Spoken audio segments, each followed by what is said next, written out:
fact about submarines again? There is an organization that they were submariners during World War II, and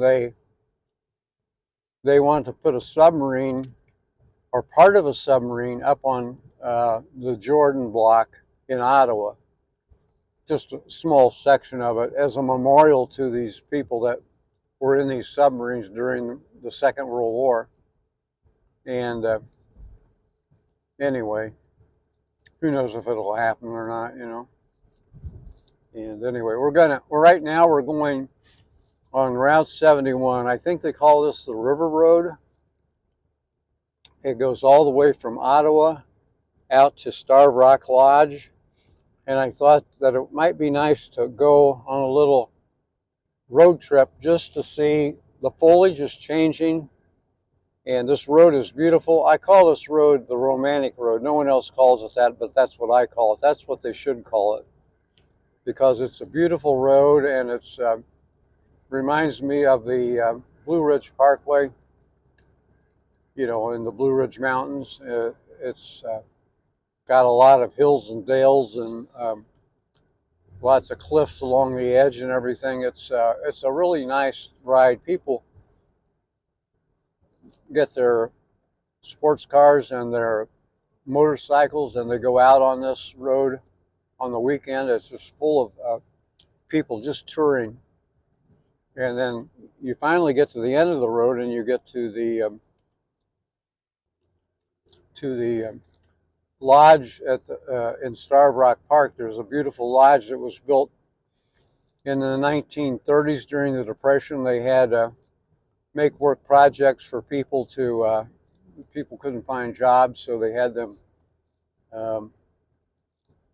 working to build us. It's a really beautiful lodge. It's all like made of logs, and we won't go there today because we don't have time. But we'll head toward it, and then someday maybe we'll go actually to the lodge, and I can show you how beautiful that is. I mean, that lodge and that park is like world famous for all the things that have gone on there, and we're starting to get into some pretty country here.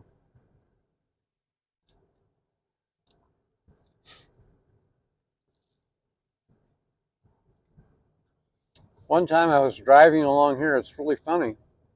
Along the edge on the right, I found cactuses growing wild. I don't know what that was all about, but there were quite a few cactuses. I dug them up and took them home, but they were right along in here. And you have to be careful driving along here too, because there are herds of deer that come popping right out, right in front of you if you're not careful, particularly in the dusk or at night. You know, you have to be very cautious because they'll come out and get right in front of your car on you. And on the other road, on the other side of the river, there are lots of wild turkeys, so you have to watch out for that. I guess they won't get out of your way. They'll stand right there and threaten your car, and they're not too bright. Over here to the left, you can see there's a high point thing going on there, a berm or whatever. That's the lip of a sand pit. It's very deep and big and impressive, and they mine the sand and they ship it to companies that make it for glass, or they'll put it in, mix it up in paint, and there's all kind of uses for the sand. They even ship some to Saudi Arabia because this sand is so fine. It's the best sand you can get your hands on, and so you really can't see. I can show you, but you have to go back on another road to see. These mines are huge. They're huge and they're deep.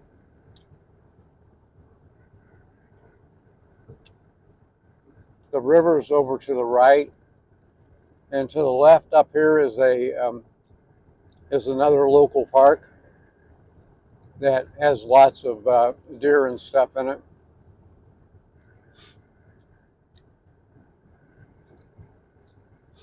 And now we're coming up where we're going to be able to see the river on the right side.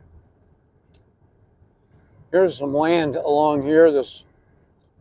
There'll be a white fence, and I was considering buying the property. It would have been nice to build a house where you're sitting right on the river. I of course didn't do it, but I mean, it was in my mind that it would have been a really good idea a long time ago to have done that. And we're going to come up on that in just a minute, I think, here.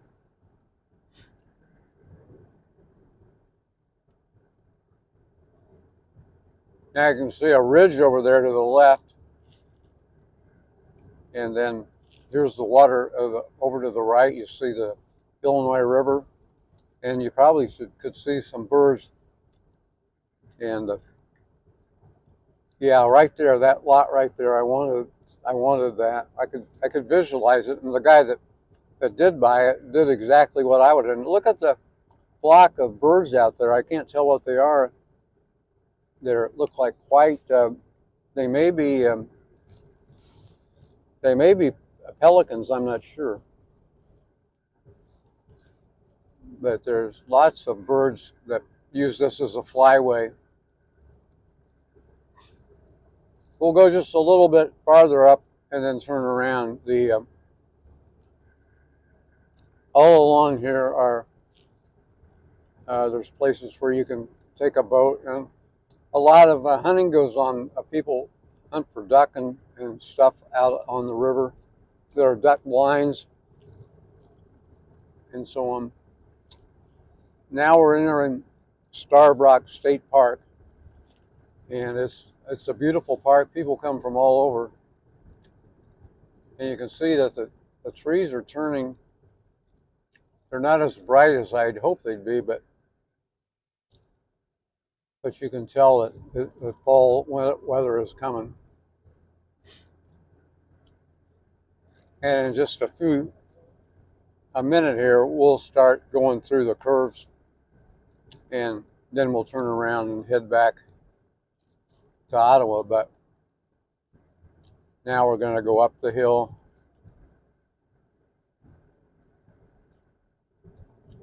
And there's a nice bunch of there's a boat club over there to the left.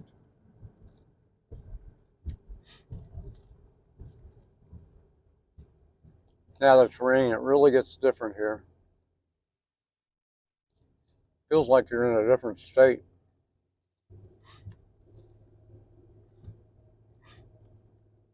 Right below here is a cave. They call it the Council Cave. It's where the Indians would meet and have like powwows and stuff. It's impressive.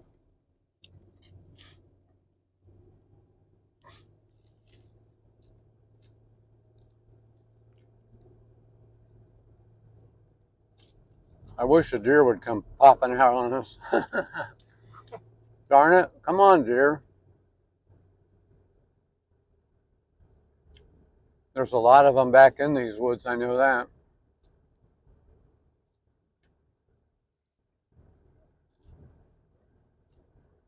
There's a platform along here where they're organized to hunt the deer. They do something about it. I don't know what it is, but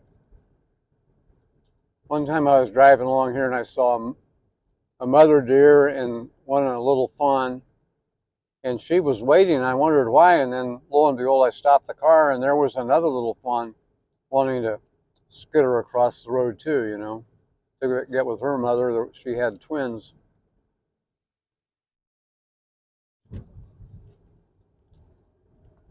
It feels like we're going higher and higher, like we're in the mountains almost, My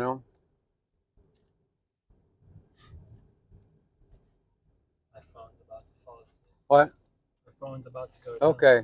Well, I guess we ought to sign out. We're losing power here, but we're about as high as you get, and now once again I'll say goodbye and adios. That's goodbye, I think, in Spanish, and I'm glad. I hope you spent the little tour with me, and we'll see you later. Don't forget my book, Happiness Times 2, Live Each Day Like You're on a Vacation. I think it's a good book for a person to read. I think you've got to find something in there that you didn't realize existed, and it can make your life better if you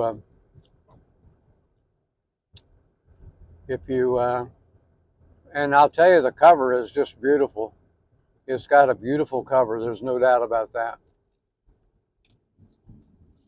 See how many people? There aren't too many people in here in this parking lot. This road goes on for about another 5 or 10 miles, but we're going to turn around here. And they just repaved this thing. I mean, they put a lot of money in this park.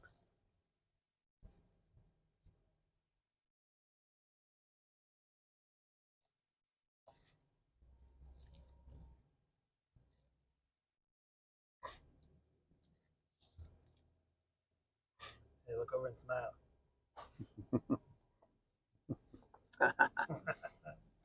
Buy the book. Buy the book. Is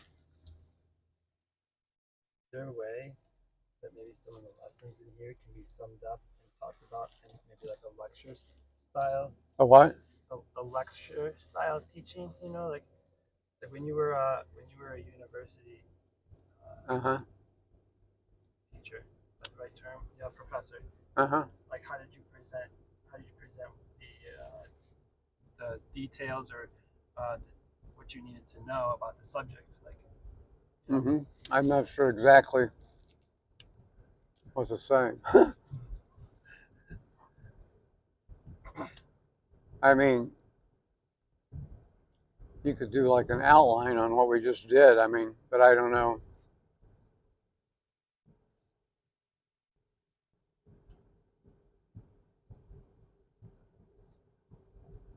what was your subject that you taught on at university?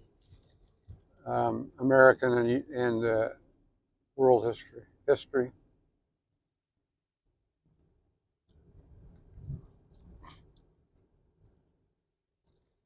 What part about history really interests That I like. you?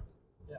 Oh, well, going back to my favorite little saying that I think Socrates said, the unexamined life is not worth living. And there's another saying that people that don't study history are doomed to, it'll repeat itself. And if you're not ready, and you're not prepared for what happens in other people's lives in the past, and you're ignorant of what to expect is going to happen, then that's your it's too bad. I mean, if you're not interested enough in finding out about life and how it has been, and then you realize, oh my God, this happened to a lot of other people, and how did they handle it? Well, maybe some of the smart ones, looked back and saw that this can happen, and this is the way I'll handle the situation if it does happen. And so that's what my book, to a degree, this Happiness Times 2 is about, is studying how you can have a better life if you look at what other people did to better their lives. Anyway, it's a real big subject, but it's worthy of spending your time on. It's a lot more valuable than the monkey business of seeing movies about superheroes or make-believe stories or fairy tales. They all have their place, but I mean, the study of living an enjoyable life, of getting the most out of life, since you're probably not going to, well, it depends on how you think. Some people think, that you'll be reincarnated. Some think you go to heaven. Some think it's when it's over, it's over. Everybody has their opinion. I thought it was interesting. Buddha said you can think for 1,000,000 years, is there a God or isn't there a God? He says you'll never ever come to the final answer, because it's something that's you can have faith or a belief, but you can't know. That maybe in the future, maybe we will get to the bottom of things, but anyway, I think it's sad that there were a few people I talked to the few days, like in my book, I talk about don't drink to excess, don't smoke. And I was reading, they put, the cigarette companies put ammonia in the tobacco, I guess to make it more addictive to people. And I was talking to these two women and they were smoking. And I sort of felt bad that I was bringing it up to them, but it's going to kill them. There's no doubt about that. I mean, people that I dealt with, wealthy individuals, and they were smokers and they were addicted to it. They're all dead now, because, and I myself was smoking like a chimney. And then I realized, you know, this is going to kill me. I don't want to die like this. I don't want to die this way. So, I'm proud of myself that I made changes, and those changes have kept me alive, and all the other changes that I made, have, and I don't try not to get too depressed about things, and I try to enjoy my life. I try to, have goals and have thoughts for the future. And to me, all this is just, it's really sort of cool, because there's no end to all of your top intellectuals. The main thing their main thing was, how can I be as happy as I can be? How can I get the most out of life? What is life all about? What are the rules for living? Like Thomas Jefferson, for example, he was a genius, I think. And he has, I've got a thing on my wall that talks about he had 12 commandments, like Moses gave us 10 commandments, and Jefferson gave us 12. Another interesting thing about him is there's a Bible called the Jefferson Bible. And in that Bible, he removed things that he thought weren't right, or maybe had been added by different people for various reasons. And I've read some of that. But I mean, this was during the Enlightenment, the period where there were a lot of intelligent people at that time, like Benjamin Franklin, George Washington, the French philosophers, and they were all taking a good look at the world and what it was about, human nature, good and bad, and people, and the best kind of government, and all these kind of things they were developing. And a lot of those things, we still follow them today. I mean, we're a democracy. We threw off the king. He was a monarch. We got rid of that in this country. So, I mean, we've done things that have been for the good, for the better. And those founding fathers, they were definitely a cut above. They were exceptional people. And they weren't perfect people, but they had good ideas. And we've encompassed a lot of those ideas in our government and our lives today. And I'm happy and glad for all that. And a lot of them actually fought and died, for those principles. And definitely it's not a perfect world. There's lots of evil and lots of stupid things that go on. But I do think it's an interesting little game to see if you can finesse it and figure out how to get the most out of life, how to do the best with what you have, how to become happy. And like I say, once again, that's what my book is all about, and so I'm proud of it. I mean, and if people will start buying it, I'll maybe do another one. I might, to add to the ideas, because I've come up with new ideas since I wrote it. I've come up with lots of good ideas from reading and from thinking, and but What's a good idea? what? Which one of those good ideas?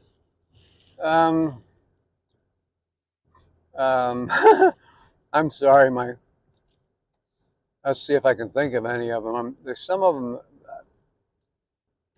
I'm wanting to study the psychological idea of um, the ego, the superego, the id, the libido, the blah blah, all these different parts of the brain and thinking. I want to see if I can decipher them and figure out how to um, harness and control them, because the mind and the ego is sometimes wanting to be in charge. Now, maybe that's the superego. The subconscious. I need to get this all figured out. For example, one thing I've been doing, I'm going to do it. I bought a product that they called Kava Kava. I don't know if you're familiar with that, but it's a kind of um, it's a weed or whatever that the people in Fiji, they sit around the campfire and they take this Kava Kava. It's not really, it's not going to alter your mind, but it does put your mind at peace. It's a restful feeling. All this chatter, the monkey mind is shut down, and I've got to get some more of that because I ran out. I'm almost ready to run out of it. So I would recommend people, maybe if their mind's bothering them a little bit with too much chatter, to try taking some of that. I mean, I think it's very, you hardly even notice it. It's not like a major thing. It's not like where you're going tripping out or anything at all. It's nothing. It's just a minor little where the mind just sort of shuts off just enough that you get this peace of mind, and you put your mind gets in the proper frame of mind where you can enjoy yourself and just enjoy living in the now, not worrying too much about the future. Oh, I'm going to die, or the past, I shouldn't have done what I did back then. You just sort of live. And that's what I'm doing right now. I mean, I'm just sitting here looking at that blue sky, looking at those trees, and I'm having an enjoyable time here with Lucas's um, spending time with me. So those are just some of the thoughts I've had.